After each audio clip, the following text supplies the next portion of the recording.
Estás disfrutando de la programación de Nuevo Tiempo Honduras, llevando esperanza. Saludos a todos mis queridos hermanos, bienvenidos nuevamente a nuestro programa, Retomando el Conflicto de los Siglos. Es un placer poder estar con ustedes el día de hoy. Vamos a inclinar nuestro rostro para orar. Amantísimo Padre Celestial que moras en las alturas de los cielos, santo y glorificado sea tu nombre, Dios. Gracias por habernos regalado un día más de vida. Te pedimos que este programa sea de muchísima bendición y que tu Espíritu Santo pueda tocar a cada una de las personas sintonizándonos. En Cristo Jesús.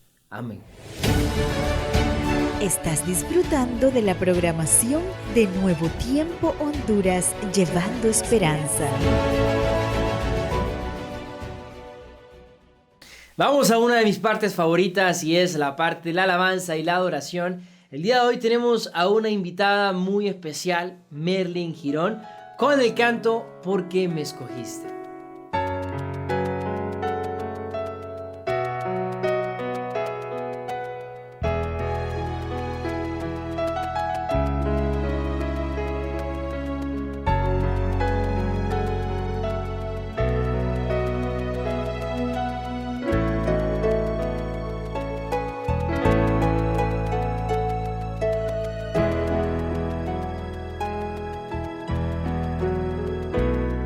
우리 그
Nuestro tema preparado el día de hoy se titula Zurich.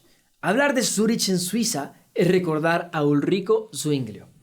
Fue el reformador que hizo la contribución más grande al enfatizar la autoridad infalible de la palabra de Dios. Él recibió su educación como sacerdote y fue ordenado en el año de 1506. Luego de eso llegó a Zurich en 1518 como sacerdote de la catedral de esta misma capital, donde permaneció hasta el fin de su vida. A través de su ministerio, predicó un evangelio simple, enfatizando la supremacía y la idoneidad de la Biblia.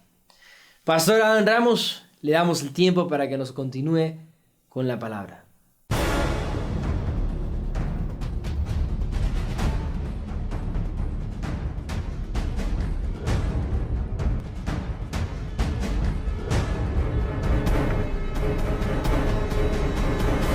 Aquí comienza su programa, Retomando el Conflicto de los Siglos.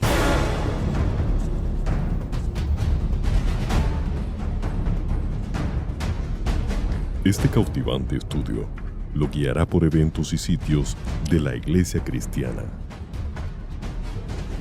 desde sus inicios hasta la Edad Medieval, y desde la Reforma Protestante a la Revolución Francesa.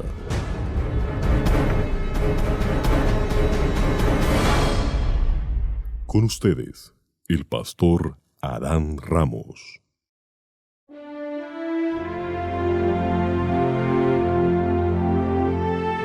Zúrich es la mayor ciudad de la Confederación Suiza. Con una población de 1,5 millones de habitantes aproximadamente, se encuentra en la llanura central de Suiza y próxima a los Alpes. Es el motor financiero del país. Y en el año de 2019, Zúrich fue clasificada entre las 10 ciudades más habitables del mundo por Mercer, junto con Basilea y Ginebra. Los primeros asentamientos en la ciudad se remontan al año 15 a.C., con la fundación de la aduana romana Turicum, y en el siglo X adquirió el estatus de ciudad. Rodeando al pequeño casco antiguo se disponen los distritos de Zúrich, ordenados según el sentido de las agujas del reloj. La ciudad moderna sirve de contraste con la histórica, gracias a los museos, bancos, tiendas de lujo, restaurantes y cafés. Uno de los símbolos de la ciudad es el lago de Zúrich. Según la leyenda, por el año 300 después de Cristo, en Zúrich fueron apresados y ejecutados los santos patronos de la ciudad, Félix y Régulo, al igual que su sirviente, todos ellos procedentes de la legión de Tebas. En el siglo VIII se construyó el Palacio del Emperador, un castillo para el que se emplearon piedras del destruido castillo romano. Hacia 853, Luis el Germánico, nieto de Carlomagno, fundó el convento de mujeres, y 20 años después se levantó la primera iglesia de dicho convento. Sin embargo, se han encontrado restos de una posible iglesia del siglo VI en los terrenos de la iglesia de San Pedro. En el año 929 después de Cristo se hace mención por escrito por primera vez de Zúrich como ciudad. En el año 1045, el rey Enrique III concede a la princesa abadesa los derechos del mercado, aduana y moneda de la ciudad de Zúrich, quedando la ciudad bajo el monopolio eclesiástico. La ciudad se convirtió en ciudad imperial en el año 1218, cuando mueren los duques de Zähringen, y queda bajo el amparo del emperador Federico II. Pocos años después, la burguesía provoca una rebelión que culminaría con la destrucción del palacio y la construcción del primer ayuntamiento en ese mismo emplazamiento. En 1230, la ciudad se fortifica con una muralla levantada por la burguesía y que ocuparía una superficie de 0,38 kilómetros cuadrados. La fortaleza se componía de dos murallas paralelas de 7 metros de altura y unos 1.250 metros de longitud. A lo largo del siglo XIII se fundan los conventos franciscanos y agustinos, y a finales de ese mismo siglo fallece el rey Rodolfo I de Habsburgo.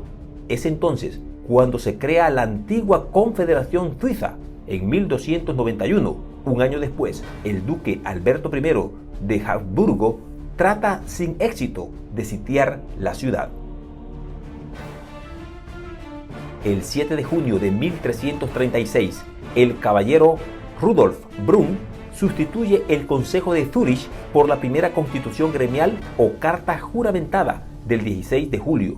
El propio Brunn se autoproclama alcalde vitalicio y bajo esta constitución se mantuvo la organización política de Zúrich hasta 1798.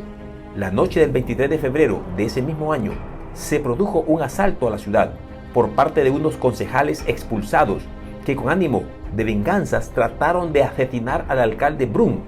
El 1 de mayo de 1350, Zúrich pasa a formar parte de la Confederación Hélvica, convirtiéndose en el quinto cantón.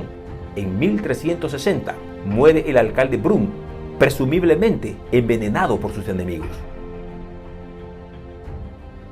A partir del siglo XVI suceden las polémicas religiosas. En 1523, Zúrich se separa del obispado de Constanza y por lo tanto del catolicismo, provocando la retirada masiva de imágenes de santos de la iglesia. En 1524 se expropia de todos los bienes y riqueza a la última princesa abadesa, Catarina von Simmers. Zúrich fue el primer cantón suizo que adoptó la reforma protestante en 1519 bajo la dirección del teólogo Ulrico Zwinglio.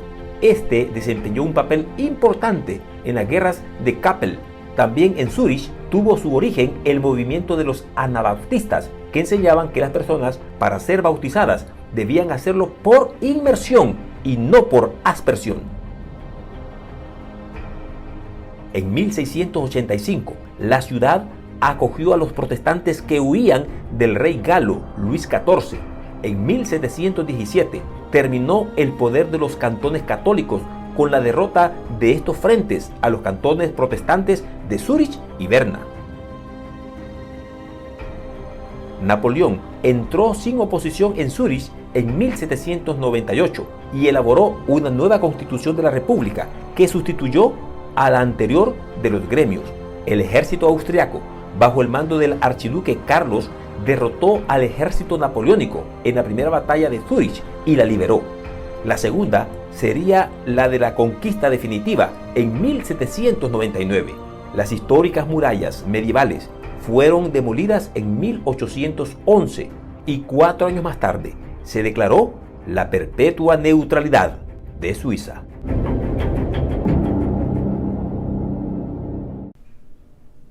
Ulrico Zwinglio fue un reformador protestante suizo que procedía de una familia de labradores acomodados. Zwinglio estudió la carrera eclesiástica en las universidades de Basilea y de Viena y se hizo cura en 1506 y capellán castrense en 1513. Desde que fue asignado como predicador de la Catedral de Zúrich en 1518, pasó gradualmente de defender la purificación de la piedad católica a criticar al Papa y a la Iglesia católica, apostólica y romana, con la que rompió relaciones en el año de 1523. Aunque conocía muy bien los escritos de Lutero, Zwinglio inició su propia vía de reforma de manera independiente y se distanció del reformador alemán adoptando posiciones un poco más radicales. Su programa político y religioso quedó plasmado en sus 95 tesis publicadas en 1523 y su doctrina teológica en la obra Comentarios sobre la verdadera y la falsa religión, que fue publicada en el año 1525. Zwinglio hizo de la Biblia su única autoridad en materia religiosa, rechazando el magisterio de la Iglesia y la dependencia de Roma. Condenó el culto a las imágenes, a las reliquias y sustituyó el latín por el alemán en su liturgia. También eliminó los sacramentos de la Eucaristía y la confirmación y la extrema unción. Eliminó también de los templos los órganos y los altares e hizo prescribir la tradición exportación de mercenarios suizos a los ejércitos europeos. Su reforma se inició en Zúrich, donde contó con el apoyo del magistrado que gobernaba la ciudad para aquel entonces. Luego pretendió extenderla a toda Suiza y vincular el poder religioso con el poder político, entrando así en conflicto con los fieles católicos de otras confesiones protestantes también, como también de un grupo llamado los anabaptistas. Consiguió extender sus enseñanzas a los cantones de Berna, Saint-Gall, Constanza y Basilea, que formaban una liga de cantones protestantes y buscaba el apoyo de los príncipes alemanes opuestos a los cantones católicos de Suiza. Este estudio está basado en la Biblia y los escritos de Elena G. de White. El tema de hoy será Zúrich. Pocas semanas después de que naciera Martín Lutero, nació Ulrico Zwinglio en la choza de un pastor de los Alpes. Las circunstancias en las que Zwinglio se vio rodeado en su niñez y su primera educación de alguna manera contribuyeron a prepararlo para su futura misión. Lo mismo que Juan Lutero, el padre de Martín Lutero, el padre de Zwinglio deseaba darle una buena educación a su hijo, por lo cual mandó a Ulrico lejos de su valle natal, cuando éste apenas era muy joven. Su espíritu se desarrolló pronto y resultó difícil saber dónde podía hallarle profesores competentes. A los 13 años fue a Berna, que poseía para aquel entonces la mejor escuela en Suiza. Sin embargo, surgió un peligro. Los frailes hicieron esfuerzos resueltos para seducirlo a que entrara en un convento. Los monjes franciscanos y los dominicos rivalizaban entre sí por ganarse el favor del pueblo y al efecto se esmeraban en los adornos de los templos, en la pompa de las ceremonias y en lo atractivo de las reliquias y de las imágenes milagrosas. Los dominicanos de Berna vieron que si le fuera posible ganar a un joven tan brillante y tan talentoso como lo era Ulrico, obtendrían ganancias y honra. Su tierna juventud, sus dotes de orador, de escritor y su genio musical y poético serían más efectivos que la pompa y el fausto desplegados de estos servicios que ellos propiciaban. Y para poder atraer al pueblo y aumentar así sus buenas ganancias, ellos querían ganarse a Ulrico.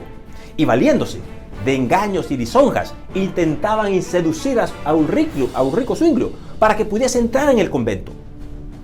Cuando Lutero era estudiante, se encerró voluntariamente en una celda y se habría perdido para él el mundo si la providencia de Dios no lo hubiese libertado. De la misma manera, no se dejó a Ulrico correr el mismo peligro.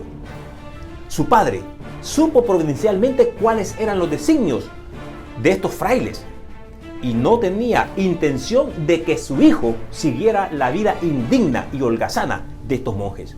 Por lo tanto, vio que su utilidad para el porvenir estaba en inminente peligro y le ordenó que regresara a casa de manera inmediata. El mandato fue obedecido y Zwinglio regresó a casa, pero no podía sentirse cómodo ni contento en el tiempo y en ese valle en el cual vivía. Y pronto volvió a sus estudios, valiéndose a establecer después de algún tiempo en Basilea. En esta ciudad fue donde Zwinglio oyó por primera vez el Evangelio de la gracia de Dios. Wittenbach, profesor de idiomas antiguos, había sido llevado en sus estudios del griego y del hebreo al conocimiento de las sagradas escrituras. Y por medio de la luz divina esparcía sus rayos en las mentes de los estudiantes que recibían de él sus enseñanzas. Declaraba el catedrático que había una verdad más antigua y de valor infinitamente más grande que las teorías enseñadas por los filósofos y los escolásticos. Estas antiguas verdades consistían en que la muerte de Cristo era el único rescate del pecador. Estas palabras fueron para Zwinglio como el primer rayo de luz que alumbraba el amanecer. Pronto fue llamado Zwinglio de Basilea para entrar en lo que iba a ser la obra de su vida. Su primer campo de acción fue una parroquia alpina, no muy distante de su valle natal. Habiéndose recibido las órdenes sacerdotales, se aplicó con ardor a investigar la verdad divina. Y a medida que escudriñaba las Sagradas Escrituras, más claro le resultaba el contraste entre las verdades que en ellas se encerraba y las herejías de Roma. Se sometía a la Biblia y al reconocimiento como la palabra de Dios y su única regla suficiente e infalible. Veía que ella debía ser su propio intérprete. No se atrevía a tratar de explicar las Sagradas Escrituras para sostener una teoría o una doctrina preconcebida, sino que consideraba su deber aprender lo que ellas enseñaban directamente y de un modo evidente. Zwinglio procuraba valerse de toda ayuda posible para obtener un conocimiento correcto y pleno de sus enseñanzas, e invocaba al Espíritu Santo, el cual, declaraba él, quería revelar la verdad de todos los que la investigasen con sinceridad y con oración. Las Escrituras, decía Zwinglio, vienen de Dios, no del hombre, y ese mismo Dios que brilla en ellas te dará a entender que las palabras son de Dios. La palabra de Dios no puede errar, es brillante, se explica a sí misma, se descubre, ilumina el alma con toda salvación y gracia, la consuela en Dios y la humilla hasta que se anonada, se niega a sí mismo y se acoge a Dios. Zwinglio mismo había experimentado la verdad de estas palabras. Hablando de ello, escribió lo siguiente: cuando comencé a consagrarme enteramente a las Sagradas Escrituras, la filosofía y la teología escolástica me suscitaba objeciones sin número, y al fin resolví dejar a un lado todas estas quimeras y aprender las enseñanzas de Dios en toda su pureza, tomándolas de su preciosa palabra. Desde entonces pedí a Dios luz y las Escrituras llegaron a ser mucho más claras para mí. Si Lutero predica a Jesucristo, decía el reformador suizo, hace lo que yo hago. Los que por su medio han llegado al conocimiento de Jesucristo son más que los conducidos por mí.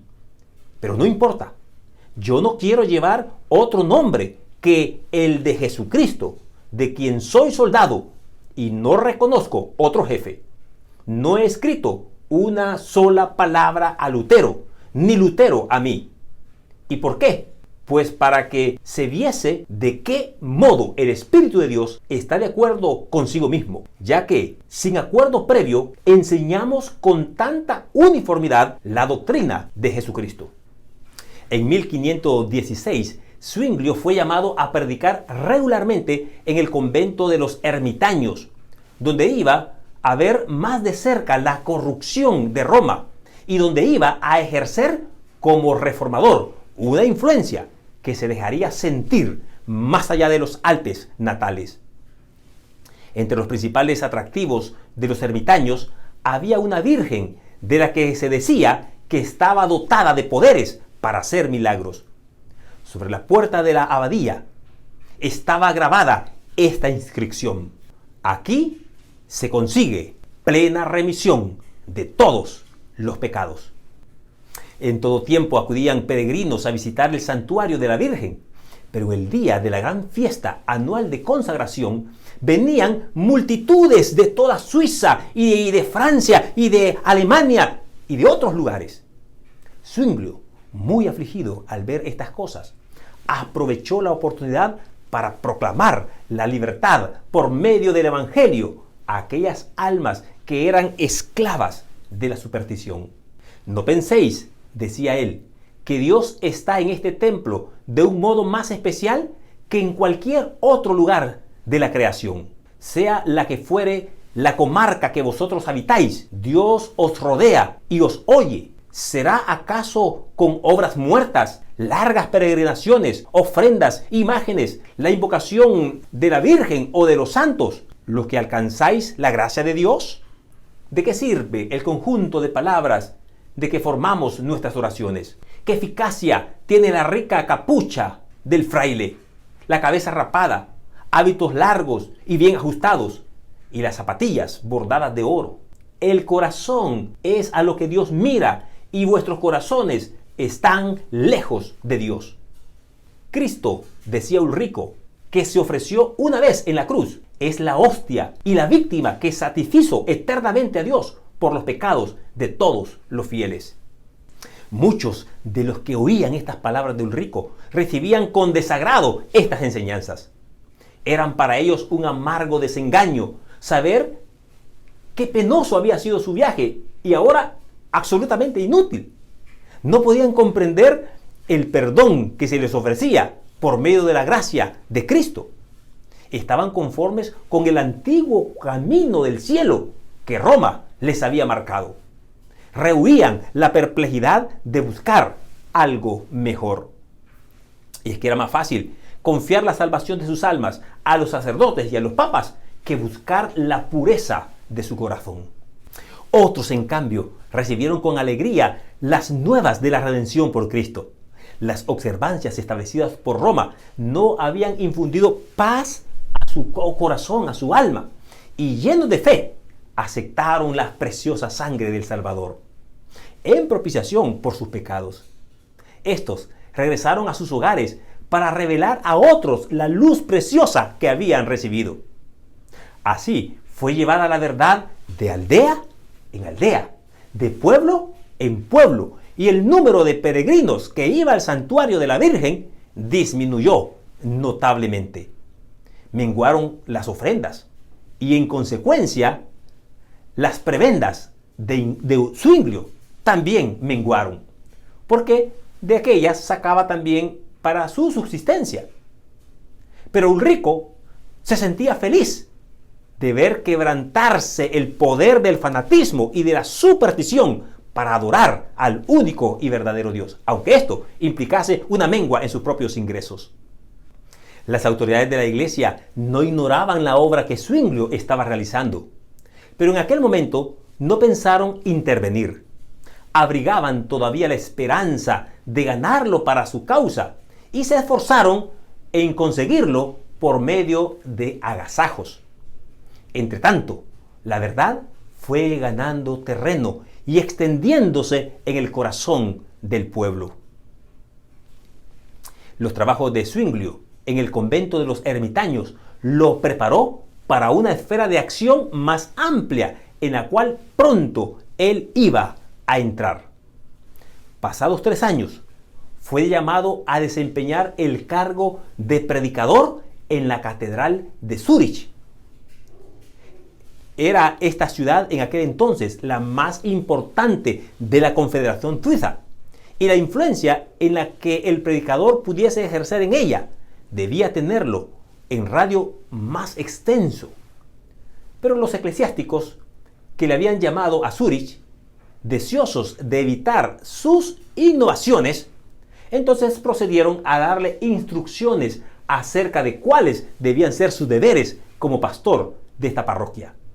Pondréis todo vuestro cuidado, le dijeron, en recaudar las rentas de los cabildos, sin descuidar siquiera las de menor cuantía. Exhortaréis a los fieles, ya sea desde el púlpito, ya sea en el confesionario, a que paguen los censos y los diezmos, y a que muestren con sus ofrendas cuánto aman a la iglesia. Procuraréis multiplicar las rentas procedentes de los enfermos, de las misas y en general de todo acto eclesiástico. Con respecto a la administración de los sacramentos, a la predicación y a la vigilancia requerida para apacentar la grey, son también deberes del cura, párroco. No obstante, podéis descargaros de esta última parte de vuestro ministerio tomando un vicario sustituto, sobre todo para la predicación. Vos no debéis administrar los sacramentos, sino a los más notables, y solo después de que os hayan pedido. Os está prohibido administrarlos sin distinción de personas. Zwinglio oyó en silencio estas explicaciones y en consternación, después de haber expresado su gratitud por el honor que se le había conferido de haberle llamado a tan importante puesto, procedió a explicarles el plan de trabajo que se había propuesto adoptar. La vida de Jesús, dijo él, ha estado demasiado tiempo oculta al pueblo. Me propongo predicar sobre todo el Evangelio según San Mateo, ciñéndome a la fuente de las Sagradas Escrituras, escudriñándola y comparándola con ella misma, buscando su inteligencia por medio de ardientes y constantes oraciones, a la gloria de Dios, a la alabanza de su único Hijo, a la pura salvación de las almas y a su instrucción en la verdadera fe, que es a lo que consagraré mi ministerio. Aunque algunos eclesiásticos desaprobaron este plan y procuraron persuadirlo que no lo adoptara, Zwinglio se mantuvo firme. Declaró que no iba a introducir un plan nuevo, sino el antiguo método empleado por la Iglesia en tiempos pasados, en tiempos de mayor pureza religiosa. Y es que ya se había despertado el interés de los que le escuchaban en las grandes verdades que él enseñaba. Muchos que desde hacía tiempo habían dejado incluso de asistir a los oficios de la iglesia, se hallaban ahora entre los oyentes. Inició Zwinglio su ministerio abriendo los evangelios, leyéndolos y explicándolo a sus oyentes de la manera más inspiradora y narrativa de la vida, la doctrina y la muerte de Cristo Jesús. En Zúrich, como el convento de los ermitaños, presentó la palabra de Dios como la única autoridad infalible y expuso la muerte de Cristo como el solo sacrificio completo. Es a Jesucristo, dijo, a quien deseo conduciros, a Jesucristo, verdadero manantial de salud. En torno del predicador se reunían multitudes de personas de todas las clases sociales, desde los estadistas y los estudiantes hasta los artesanos y los campesinos. Todos escuchaban sus palabras con el más profundo interés. Él no proclamaba tan solo el ofrecimiento de una salvación gratuita, sino que también denunciaba sin temor los males y las corrupciones de su época. Muchos regresaban de la catedral dando alabanza y gloria a Dios. Este, decían, es un verdadero predicador de la palabra. Él será nuestro Moisés para sacarnos de las tinieblas de Egipto. Pero, por más que al principio fuese una obra acogida con entusiasmo, vino al fin la oposición. Los frailes se opusieron a estorbar su obra y condenar sus enseñanzas. Muchos le atacaban con burlas y sátiras. Otros le lanzaban insolencias y amenazas. Empero Zwinglio todo lo soportaba con paciencia, diciendo: si queremos convertir a Jesucristo a los malos, es menester cerrar los ojos a muchas cosas. Roma procedía con nueva energía a abrir sus comercios por toda la cristiandad, ofreciendo el perdón a cambio de dinero. Cada pecado tenía su precio y se otorgaba a los hombres la licencia para cometer crímenes con tal de que pudiesen pagar con dinero su pecado. Así que la tesorería de la iglesia aumentaba sus riquezas, de modo que seguían adelante dos movimientos, uno que ofrecía el perdón de los pecados por medio del dinero y el otro que ofrecía el perdón de pecados por medio de Cristo.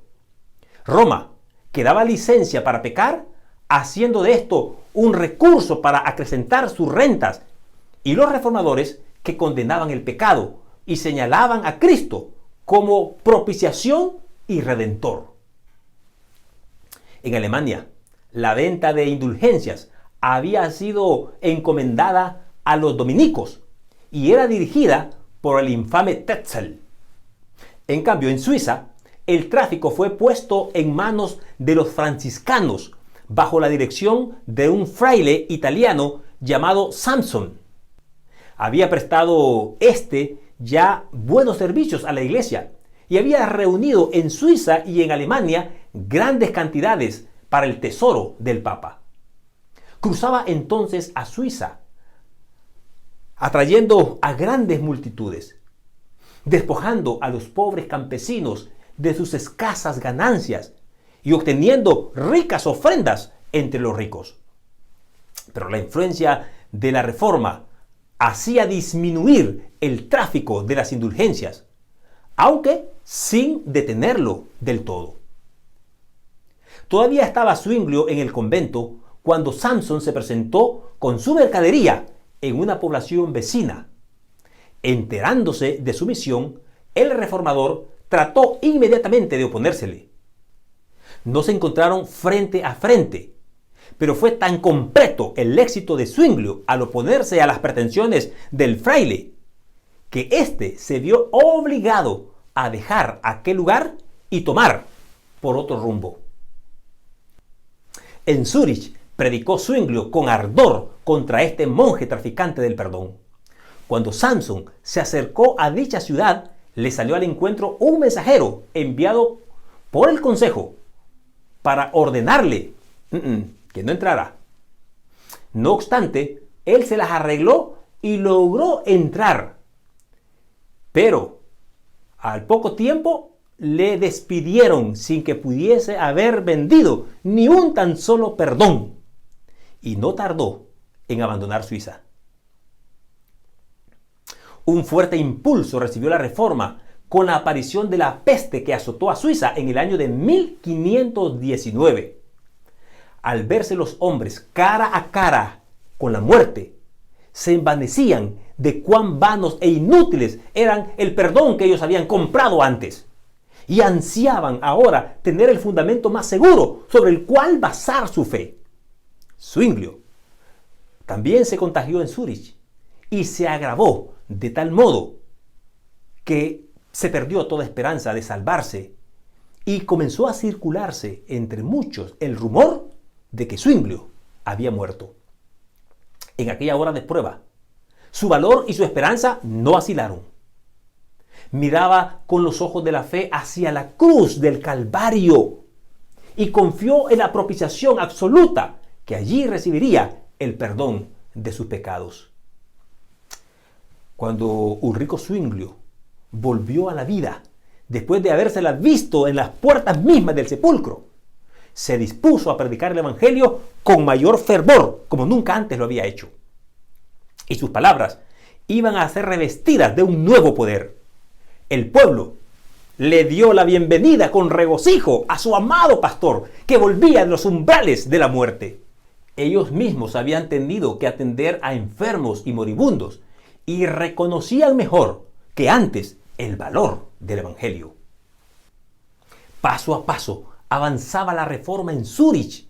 Alarmados, los enemigos se levantaron en activa oposición. Un año antes, el fraile de Wittenberg, me refiero a Martín Lutero, había lanzado un no al Papa y al emperador de Worms. Y ahora todo parecía indicar que también en Zúrich iba a haber oposición a las exigencias del Papa. Fueron dirigidos repetidos ataques contra Zwinglio. En los cantones que reconocían al Papa, de vez en cuando algunos discípulos del Evangelio eran entregados lastimosamente a la hoguera. Pero no todo bastaba. el que enseñaba la herejía debía ser amordazado. Por lo tanto, el obispo de Constanza envió 3 diputados al Consejo de Zúrich para acusar a Zwinglio de enseñar al pueblo a violar las leyes de la iglesia, con lo que trastornaba la paz y el buen orden de la sociedad. Insistía él en que si se menospreciaba la supremacía autoridad de la iglesia, vendrían como consecuencia una anarquía general. Zwinglio replicó que por 4 años había estado predicando el evangelio en Zúrich y que la ciudad estaba más tranquila que cualquier otra ciudad de la Confederación. Preguntó: ¿no es por tanto el cristianismo la mejor salvaguarda para la seguridad general? Los discípulos habían exhortado a los concejales a que no abandonaran la iglesia, porque fuera de ella, decían, no hay salvación. Zwinglio replicó: que esta acusación no os conmueva. El fundamento de la iglesia es aquella piedra de Jesucristo, cuyo nombre dio a Pedro por haberle confesado fielmente. En toda nación, el que cree de corazón en el Señor Jesucristo se salva. Fuera de esta iglesia, y no la de la Roma, es donde nadie puede salvarse. Como resultado de esta conferencia, uno de los diputados del obispo se convirtió a la fe reformada. El consejo se abstuvo de proceder contra Zwinglio y Roma se preparó para un nuevo ataque. Cuando el reformador se vio amenazado por los planes de los enemigos, exclamó: que vengan contra mí. Yo los temo lo mismo que un peñasco escaparado teme a las olas que se estrellan a sus pies. Las victorias obtenidas por la Reforma indujeron a los romanistas a hacer más esfuerzos resueltos para dominarlo. Viendo cuán poco habían logrado con la persecución para suprimir la obra de Lutero en Alemania, decidieron atacar a la Reforma con sus mismas armas. Sostendrían una discusión con Zwinglio y, encargándose de los asuntos, se asegurarían el triunfo al elegir no solo el lugar en el cual se llevaría a tal efecto esta discusión, sino también a los jueces para que decidieran de qué parte estaba la verdad. Si lograban por una vez tener a Zwinglio en su poder, tendrían mucho cuidado de que no se les fuera a escapar. Una vez acallado el jefe, todo el movimiento sería aplastado fácilmente. Este plan, por supuesto, se mantuvo con la mayor reserva posible. El punto señalado para el debate fue Baden, pero Zwinglio no concurrió. El Consejo de Zúrich, sospechando los designios de los papistas, le advirtió del peligro por las horrendas piras que habían sido encendidas, ya que en los cantones papistas, para los confesos del Evangelio, no se permitió que su pastor se expusiese a este peligro. Por lo tanto, le aconsejaron a Zwinglio no asistir. En Zúrich estaban siempre listos para poder recibir a los partidarios del Papa, pero que fuese en Zúrich, donde la gente tenía el control, pero no a Baden, donde poco antes habían derramado la sangre de mártires por causa de la verdad. Esto era lo mismo como mandar a su propio pastor a una muerte segura, y no lo iban a permitir. En cambio, Ecolampadio y Ayer fueron elegidos para representar a los reformadores. Entre tanto que el famoso doctor Eck, sostenido por un ejército de sabios doctores y de prelados, era el campeón de Roma.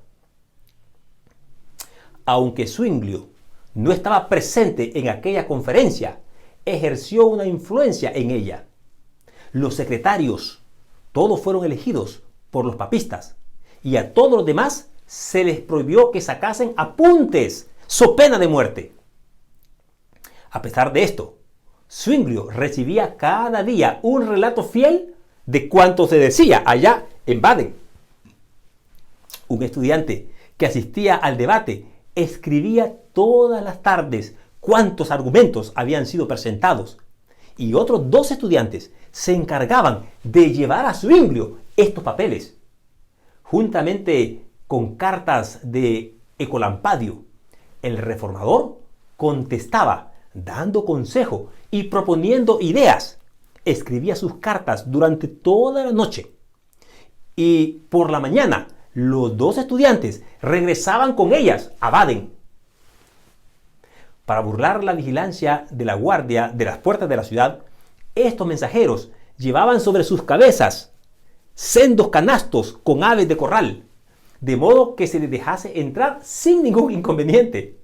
Y de esta manera ellos podían llevar las cartas y dárselas a Ecolampadio para que él se pudiese instruir y poder hacer frente a los debates de ese día. Así sostuvo Zwinglio la batalla contra sus astutos antagonistas. Ha trabajado más, decía Miconius, meditando y desvelándose y transmitiendo sus opiniones a Baden, de lo que hubiese hecho disputando en medio de sus enemigos. Los romanistas, engreídos con el triunfo que les esperaba por anticipado, habían llegado a Baden luciendo sus más ricas vestiduras y brillantes joyas. Se regalaban a cuerpo de rey, cubrían sus mesas con viandas más preciosas y delicadas, con vinos finos y selectos. Aliviaban la carga de sus obligaciones eclesiásticas con banquetes y regocijos. Los reformadores presentaban un pronunciado contraste, y el pueblo miraba como una compañía de pordioseros cuya comida frugaz los detenía muy a poco frente a la mesa. El mesonero de Ecolampadio, que tenía ocasión de expiarlo en una habitación, le veía siempre ocupado, pero en el estudio y la oración, y declaró admirado que aquel hereje era muy piadoso.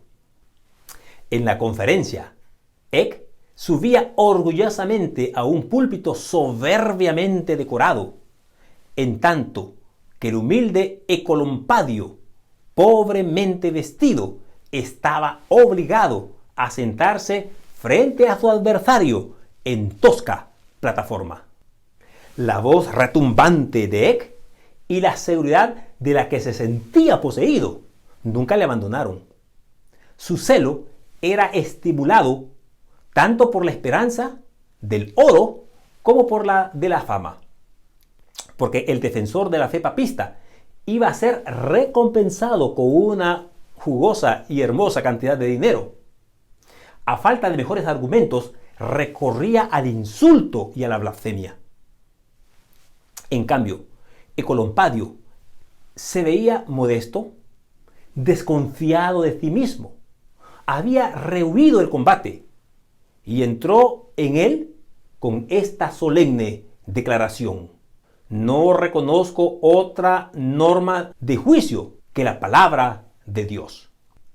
Si bien de carácter manso y de modales corteses, demostró capacidad y entereza, en tanto que los romanistas, según su costumbre, apelaban a las tradiciones de la Iglesia.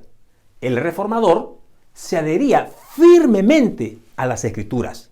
En nuestra Suiza, dijo, las tradiciones carecen de fuerza, a no ser que estén de acuerdo con la Constitución, y en asunto de fe, la Biblia es nuestra única Constitución. El contraste entre ambos contendientes no dejó de tener su efecto. La serena e inteligente argumentación del reformador, el cual se expresaba con notable mansedumbre y modestia, impresionó a los que veían con desagrado las orgullosas pretensiones de Eck. El debate se prolongó durante 18 días. Al terminarlo, los papistas cantaron victoria con gran confianza y la Dieta declaró vencidos a los reformadores, y todos ellos, junto con Zwinglio, su jefe, fueron separados de la iglesia. Pero los resultados de esta conferencia revelaron de parte de quién estuvo el triunfo. El debate tuvo por consecuencia un gran impulso de la causa protestante y no mucho tiempo después, importantes ciudades como Berna y Basilea se declararon a favor de la Reforma. Desde que su servidor era estudiante de la Escuela de Teología y estudiaba la clase de Historia Eclesiástica, fui un gran admirador de Ulrico Zwinglio. Tanta admiración tuve por Ulrico Zwinglio que yo dije que de tener un hijo varón, se llamaría Ulrico Zwinglio Ramos Howell. Y en un debate o en una entrevista que tuvieron tanto Lutero como Zwinglio en 1529, ambos líderes comenzaron a discutir lo que ellos creían. Recuerde que nunca antes ellos habían estado de amigos, tampoco de enemigos. Simplemente habían comenzado a predicar la verdad como ellos la entendían y sus puntos eran muy parecidos. Por lo tanto, ellos decidieron reunirse para discutir sus puntos doctrinales. En esa reunión, que se esperaba que hubiese una unificación de los reformadores, no sucedió tal cosa. Aunque estaban de acuerdo en la mayoría de todos los puntos, con excepción de uno o dos de los cuales diferían, Ulrico le dijo a Martín Lutero, bueno, ya que no podemos estar de acuerdo en todos los puntos, al menos seamos amigos. Y le extendió la mano al reformador alemán. Martín Lutero bajó su mano, no la quiso tomar, y le dijo a Ulrico Zwinglio, si no estamos de acuerdo en todos los puntos, no podemos ser amigos. De esa manera terminó la reunión y no hubo ninguna unidad entre los reformadores. Cada uno tuvo su reforma por su lado completamente separado. Pero este acto de Ulrico Zwinglio, que me causó mucho la atención, me hizo admirar más aún la actitud de Ulrico Zwinglio, hasta el punto que quería ponerle a mi hijo varón, el primero que naciera, Ulrico Zwinglio.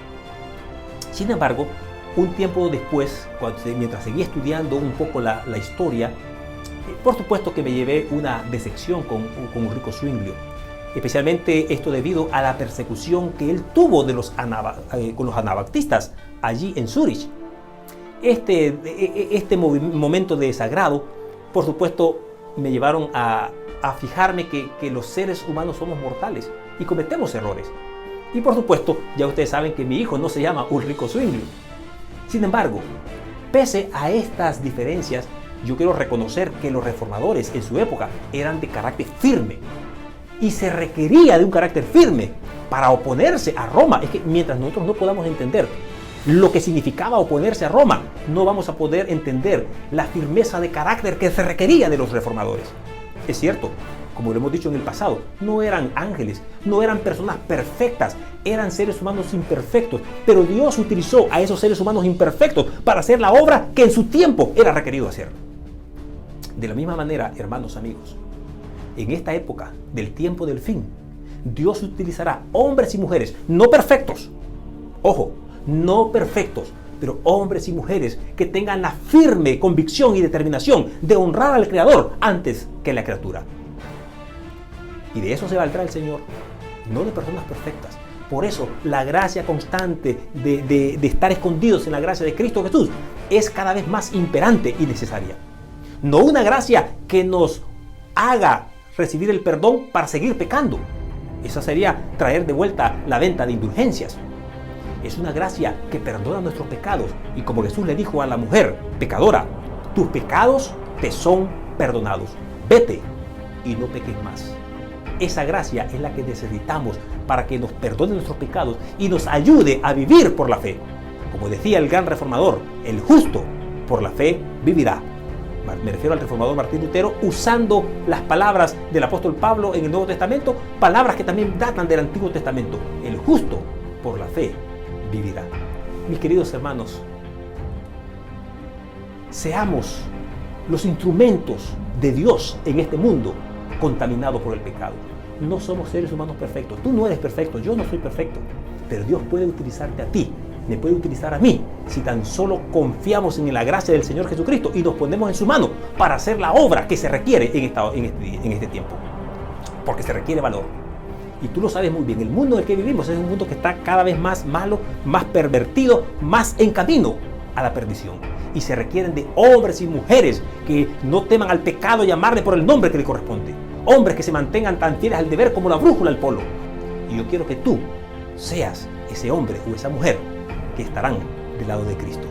Oremos. Padre amoroso, Padre Santo, al mirarnos a nosotros mismos nos vemos en nuestras imperfecciones, nos vemos con nuestros pecados, nos vemos desprovistos de la gracia de Dios.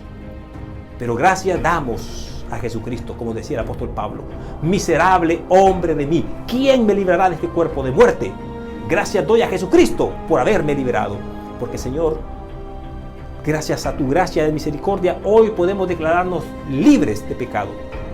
Libres porque tu gracia nos ha perdonado. Y ahora nos necesitas para poder proclamar esta verdad en un mundo que perece. Pongo a esta audiencia en tus manos. Me pongo a mí mismo en tus manos para que dirijas nuestros pasos y nos ayudes a mantenernos firmes de parte del Señor en medio de la adversidad. En el nombre de Jesús oramos. Amén.